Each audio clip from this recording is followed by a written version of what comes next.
Привет! Сегодня я тебе хочу рассказать о том, что делает таких людей, как Илон Маск, Стив Джобс, Билл Гейтс по-настоящему уникальными личностями, что может быть общего между всеми ними, что их делает такими успешными.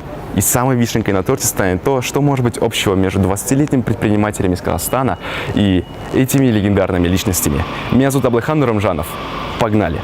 В первую очередь начнем с того, что все эти люди с самого раннего детства являются мечтателями. День ото дня они мечтают о том, как бы стать что-нибудь эдакое, что-нибудь такое новое, чего не было никогда до них. Второе. Как вы понимаете, эти мечты часто идут вразрез устоявшейся системы, устоявшейся парадигмами. Ведь они понимают, что придумать что-нибудь новое, система будет пытаться их выкинуть. И именно поэтому общество постоянно на них кричит, начинает говоря: нет, то, что ты делаешь, невозможно, то, что ты делаешь, никогда не сбудется. И именно благодаря своему третьему навыку трудоспособности они плюют им в лицо и доказывают то, что может добиться чего угодно, независимо от того, кем бы ты ни был, где бы ты ни был и где бы ты ни вырос.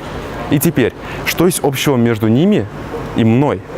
Начнем с того, что с самого раннего детства я постоянно мечтаю. День ото дня я строю план о том, что бы я мог сделать, что я могу исправить, чего я могу добиться.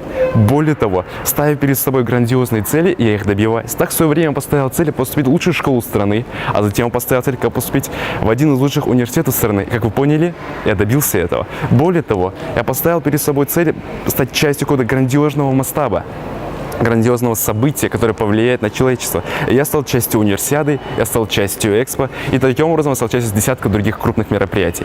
В-третьих, я понимаю что это очень мелко, ведь я могу добиться чего угодно, как и любой человек, поэтому я ставлю перед собой цель еще выше. Сейчас я поставил цель поступить в лучшие университеты страны, и не только, поступить в лучшие университеты мира, что ведь намного интереснее. Таким образом, я уже проходил собеседование в MIT, лучший университет мира.